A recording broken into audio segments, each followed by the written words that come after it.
kubifuriza ibihe byiza mwese dukomeje kubana kuri YouTube channel yacu kubaho neza, tukaba twongeye kubaha ikaze mu biganiro byacu kandi twizera ko ibiganiro byacu bibafasha cyane ko tugenda tubona comments menshi abantu bishimira ko tugenda tubahugura bigatuma hari ibyo bahindura mu buzima bwabo. Burya hari igihe ufite routine cyangwa se imyitwarire wamenyereye mu buzima ariko ugasanga iyo myitwarire ishobora kugira ingaruka ku buzima bwawe. Uyu munsi rero turaza no gukomoza kuri iyo myitwarire ishobora kutugiraho ingaruka. Hari ikiganiro tugiye gukora kuri nerve sciatique, abantu barakomanta cyane bati yewe byaranyishe, mbabaraha, ngiye bifatiraha, ngiye kwicara birangora. Byatumye twongera gutekereza kuganira ku burwayi bw'umugongo. Tukaba rero tugiye kugaruka none ku burwayi bw'umugongo. Ese iyo umuntu ababara mu mugongo ubundi biba byagenze bite? Ndetse tuze no kureba ku myitwarire yacu ishobora gutuma noneho tubabara n'umugongo kubera imyitwarire tuba tugira cyangwa se umugongo wacu tukawangiza kurushaho. Dukomeje rero kuba turi kumwe na Jean Dorape Mutabazi, akaba akora kuri Unique Rehabilitation Clinic, akaba ari umuphysiotherapist nk'uko twabivuze ubushize. Twishimiye rero kongera kubana nawe Jean Dorape. Ntabwo biba byoroshye, akazi kaba ari kenshi, umwanya ari muto, ariko ngira ngo uradufasha kugira ngo abantu bakomeze kugubwa neza, bafite ubuzima bwiza, bamenye ibyo bagomba gukora kugira ngo bitware neza. Rero tuguhaye ikaze kuri YouTube channel yacu. Turagira ngo noneho tubanze utuganirire uburwayi bw'umugongo, iyo umuntu ababara ubundi biba byagenze biti? Murakoze. Ubundi uburwayi bw'umugongo navuga ko ari uburwayi bugoye kubusobanura, siritu iyo utahuye n'abantu benshi batandukanye barwaye ubu burwayi bw'umugongo. Ariko ndagira ngo turebe ubundi iyo umuntu ababara umugongo biba byagenze biti, n'ibiki biba byabaye mu mubiri. Hari ibintu bine rero ubundi bishobora kubaho hanyuma umuntu akaba ashobora kugira uburwayi bw'umugongo. Kimwe cya mbere navuga ko kihari muri iyi minsi ndetse mu ngeri z'abantu bose mu myaka yose, ni ugusaza kw'imitsi kw'amagufa y'umugongo. Mbivuze ko ari mu ngeri z'abantu bose kubera ko uyu munsi ugira gutyo ukabona umuntu ufite imyaka 30 araje ababara umugongo, ariko wajya kureba ama examen yakoze ugasanga amagufa ye y'umugongo ameze nk'ayo umuntu w'imyaka 60. Aho ratubwiye kiba cyabaye. Kubera iki? Kubera ko navuga ko iminsi tugezemo technology iratuma abantu twicara tukaba immobile, twicara ahantu umwanya kirekire, twicaye ahantu hamwe, noneho ugasanga amagufa, imitsi yaragagaye, ndetse ugasanga uko kugagara kw'imitsi biratuma amagufa y'imbere asaza. Kubera iki? Kubera ko amagufa agizwe n'ingingo. Ingingo rero, ibiryo by'ingingo ubundi ni muvuma. Nuko duha igifu yo gishonje dushyiramo ibyo kurya. Buriya ingingo nazo zidusaba kuzikoresha, tukazikoresha neza, tukazikoresha mu mbaraga zazo, hanyuma zikabaho mu buryo zifite ubuzima. Iyo rero umuntu abaho muri bwa buzima butanyeganyega, biroroshye cyane kugira ngo ingingo ze zisaze. Icyo ni kimwe nubwo yaba akiri mutoya. Nubwo yaba akiri mutoya. None se nk'abantu bakora ako kazi utari wajya ku cya kabiri, ufite akazi, chef wawe aragucunga, uri kuri mashini, hari ibyo ugomba gukora, bigufasha ndetse n'umunsi wose amasaha 7-8. Wakora iki kugira ngo ako kazi ugatunganye ariko kandi ubuje ushobore kugenda nyine? Hari tactique nyinshi abantu bicara mu kazi zihari zatuma bagerageza kubuja kugira ngo birinde iki cyorezo cyo kusazira imburagihe cy'uruti rw'umugongo. bimwe mu byo nkunda kubwira abarwayi cyane ni ukunywa amazi menshi. Amazi agahura he na muvoma? Ni ukunywa amazi menshi ashoboka kugira ngo uruhago rwuzure buri minota ajye kuri toilette. Donc kujya kuri toilette ni muvoma ari gukora. Urumva bitumye umubiri wawe ugira amazi ahagije, ariko nanone uruhago ni rwuzure ugomba kujya kuri toilette. Ako ni kamwe mu bintu byinshi bihari. Akandi nuko umuntu ashobora gufata ibintu byinshi akeneye akabishyira kure ye. Akabishyira kure ye, niba nka print akoresha akayishyira hano kure, akayishyira kure ye ku buryo bimufata kubuja guhaguruka akagenda. Izo ni zimwe muri astuces zishoboka kugira ngo abashe kwevita ikintu cyo kwicara ahantu hamwe. So ikindi kintu cya kabiri namaze kubona gishobora gutera ibibazo by'umugongo nicyo twita inflammation. Inflammation mu kinyarwanda umuntu yabyita nko kubyimba. Ndabivuga nifashishije ingero wenda zibigaragara. Iyo umuntu atsikiye ubona ko bitewe n'ingano cyangwa se na severity yo gutsikira byariho, ubona ko imitsi byimbye. Iko gubyimba kw'imitsi rero nicyo twita inflammation. Ariko ku mugongo habaho umuntu ashobora kugira inflammation atatsikiye, ahubwo wenda se yakoresheje nabi umugongo. Gukoresha nabi umugongo nshatse kuvuga ni uko umuntu ashobora kuba yakwicara igihe kirekire, ndetse uko kwicara igihe kirekire akicara hengamye, imitsi imwe ikabasha kuba yakora cyane. Muri uko gukora cyane akavaho ajya gukora siporo y'ibintu biremereye, yamara gukora ibintu biremereye cyangwa se bisaba imbaraga nyinshi, ukumva imitsi y'umugongo imeze nk'aho ituritse. Uko guturika rero cyangwa se kurusha umugongo ukawukoresha cyane bishobora gutera ko imitsi cyangwa ukawukoresha nabi bishobora gutuma imitsi y'umugongo ibyimba. Gasanga rimwe na rimwe uko kubyimba harazamo umuriro. Urumva umugongo harimo umuriro, ukumva harokera, rimwe na rimwe ukumva ububabare burava hahandi hari ikibazo bukamanuka mu kuguru cyangwa se bikazamuka mu kuboko, bitewe n'ingano y'iyo inflammation ihari. Urugero, ufashe akantu kagiye nko mu ijisho ryawe ukarebyiriga cyane, urabona ko ritukura. Kira nicyo twita inflammation cyangwa se irritation.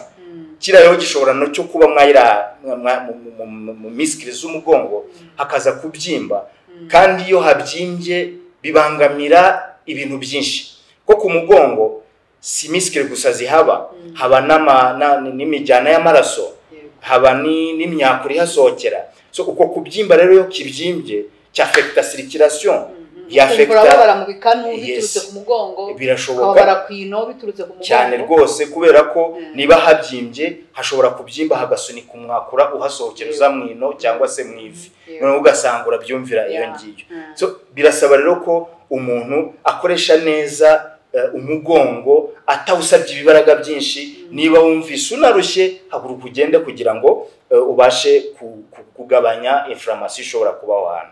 Hanyuma bavuga utarajya ku cya gatatu, bavuga ko n'intebe twicaraho muri za ofisi zacu mu mashuri wenda nazo zishobora kuba intandaro yo kubabara umugongo. Hari intebe navuga ngo zabugenewe zifasha umugongo kwicara neza. Icyo kintu ndakivugaho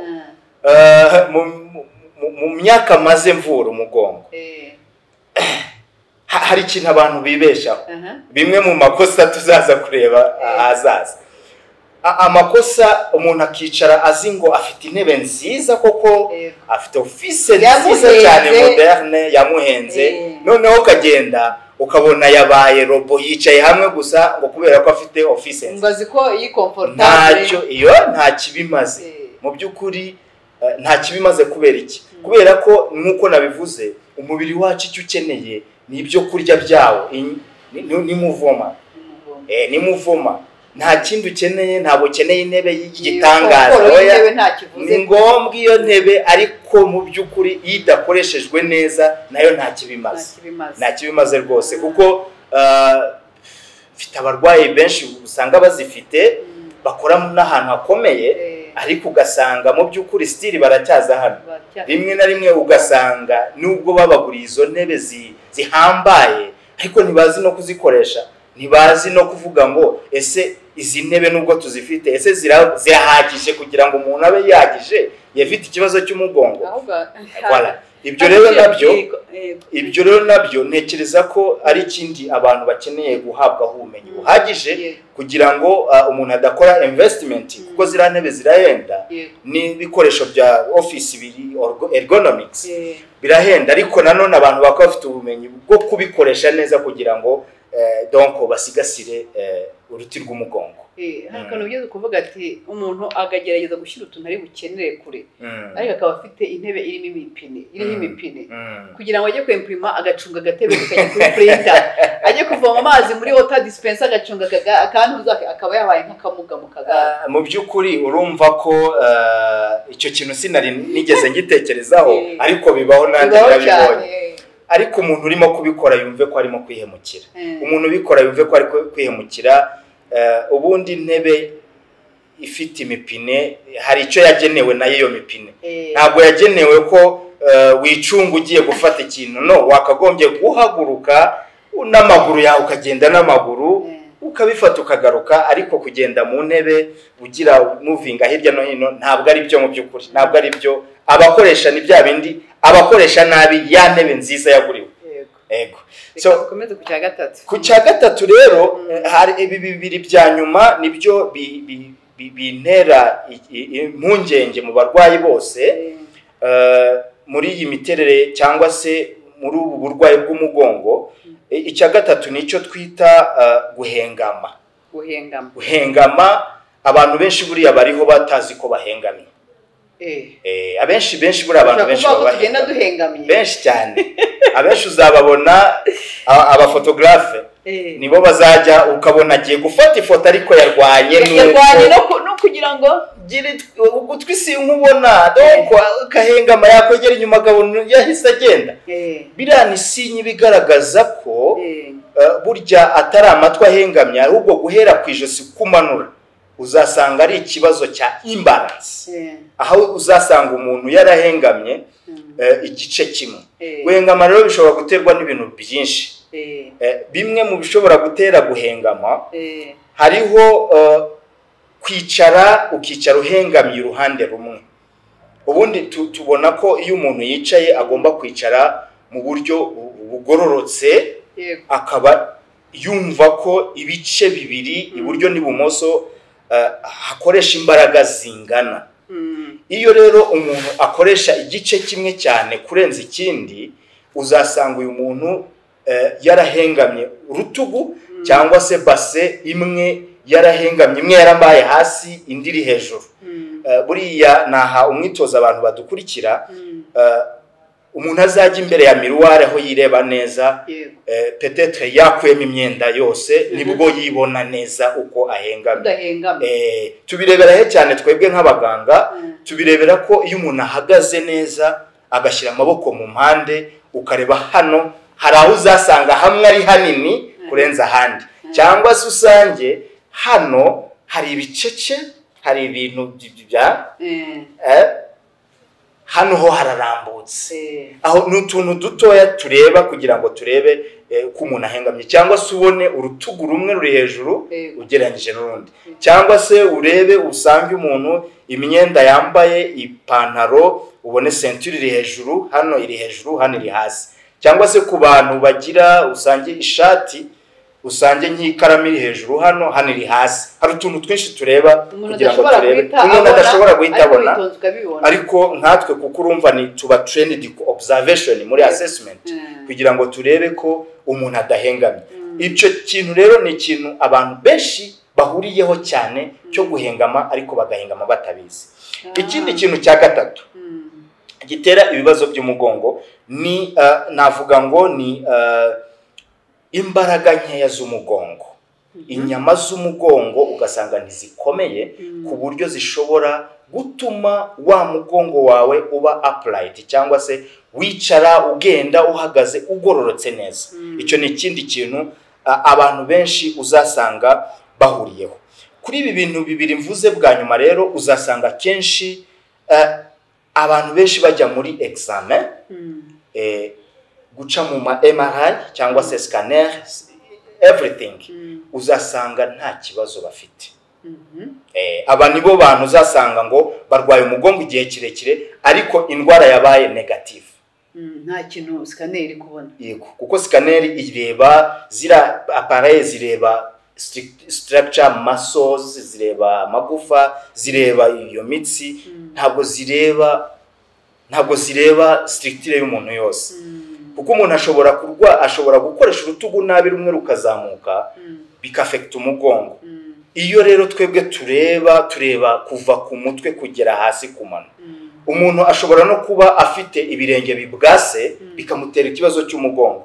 Mu gihe bagiye mu guca muri scanner ku mugongo bagasanga nta kibazo gihari, ariko still ibirenge bye bibwase cyangwa se bifite taho iri deep cyane, ugasanga nitera ibibazo byo hejuru ku mugongo. Icyo gihe rero ku bantu nk'abo ngabo bafite icyo twita malalignment na spine instability bazarwara, abenshi uzasanga barwaye negative kwa muganga. So ndumva hari byinshi twavuga, ariko ibyo nibyo by'ingenzi mu bibazo bishobora gutuma umugongo uhora ufite ibibazo donc igihe cyose. Dusoza kuri iyi ngingo y'izi ngingo enye uduhaye, aha mutubwemba imbaraga nke z'umugongo. Imbaraga nke no kubera umuntu abashaje, imbaraga nke no kubera ubwo mise ntekereza abo bakecuru bagenda bafite akabando nyine barahese umugongo. Ntekereza ko ari wowe bagize ibibazo by'imbaraga nke z'umugongo. Oya, iki ngiki wenda urakoze kukibaza, ariko iyo tuvuze imbaraga nke z'umugongo hari inyama zishinzwe gufata umugongo ugakomera. Ego, bimwe mu mbaraga rero twavuga ngo bishobora gutuma umugongo ugira imbaraga nkeya. Ku badamu wenda niho ndibuze guhera, ku badamu babyara babazwe bakatara inyama, bakata tubyita C-section. Hari inyama bakata twita core muscle stabilizers. Izo nyama zishinzwe gutuma uruti rw'umugongo rukomera. Ku badamu benshi rero wundi ubyara nka 4-5 abazwe, niyo mpamvu uzasanga abafite ibyago byinshi cyane byo kugira icyo bita spine weakness and instability. Kubera ko za nyama bahora bazikata. Abandi bavuga ngo ni ikinya. Oya, ikinya ngo niho gitera umugongo. Oya, ntabwo ari ikinya. Ni uzasanga ikintu kibitera cyane ariko amasozi zihora zikatwa, noneho umugongo ugahora ujegajega. Ntabwo ari ikinya kibitera. Ni imbaraga nke z'izo muscle twita core stabilizers zo bakata, noneho ugasanga zihora ziri weak, ntabwo zibasha gufata umugongo gukomera. Niyo mpamvu uzasanga ababyeyi bakera iyo umubyeyi yabaga amaze kubyara bamuzirikaga igikwembe mu nda kugira ngo inyama zaze core stabilizers zongere zegerane zidatakaza imbaraga. Bura nta kindi babikoreraga. Niyo mpamvu. So icyo ni kimwe. Cya kabiri gishobora gutuma imbaraga zibura z'umugongo ni stress. Stress buriri mu bintu bituma imigongo, hari abantu benshi barwaye twibandira na stress muri iyi si tugezemo. Stress ni ngombwa. Stress mu buzima buri normal, ku muntu uri normal agomba kugira stress. Ariko ntekereza ko buri wese aba afite strategy z'ukuntu agomba kugira iyo stress, ariko akagira n'igihe cyo kongera agasubira mu buzima busanzwe. Ikibazo kiba aho iyo umuntu afite stress ariko ntabashe kwakira cyangwa se kugaruka mu buzima buri busanzwe buri normal.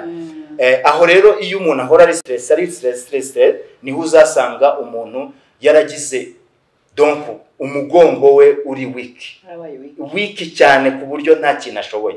Rimwe na rimwe rero ubu burwayi kuri instability na malalignment iyi ni dangerous, kubera ko abantu benshi uzasanga bagiye muri sport agakora ibintu byinshi ahubwo akavayo yarembye, kubera ko urasaba imbaraga umugongo idafite. Ntabwo umugongo ufite imbaraga ku buryo nukoresha ibintu byinshi uri bubashe kubyihanganira. ugasanga ari umuntu yagiyeyo ahubwo kugira ngo bimufashe yarembye. Donc hari n'ibindi byinshi bishobora gutuma umugongo utakaza imbaraga, ariko harimo n'icyo ngicyo wari uvuzeho cyo gusaza. Icyo ni ikintu umuntu yavuga ko ari normal, ni process iri normal, ni etape y'ubuzima iri normal, kuko umuntu ufite imyaka 40 ntabwo yanganya n'umuntu ufite imyaka 70. C'est normal, ibyo hari igihe tubifata nkaho biri normal, ariko bitari normal n'ufite imyaka 40 ariko udashobora gufata bido ya 5 litre, udashobora kwisasira, udashobora kunama ngo yoge, ibyo c'est pas normal. Niyo mpamvu rero ibyo bintu tuba tugomba kureba impamvu. Ese ni degeneration, ese ni inflammation, ese ni guhengama, cyangwa ni imbaraga nkeya z'umugongo. Nibyo bintu bine akenshi uzasanga bishobora gutera ibibazo by'umugongo. Iyo rero hatabayeho kujya, reka mbivuge gutya, kwivuza ku muganga nyawe, kuko hari naho ujya bakongera uburwayi aho kubukira. Hari aho ujya bakongera uburwayi kubera ko batabizi, bakabyongera, kubera ko ntabwo niba ibi bintu turi kuvuga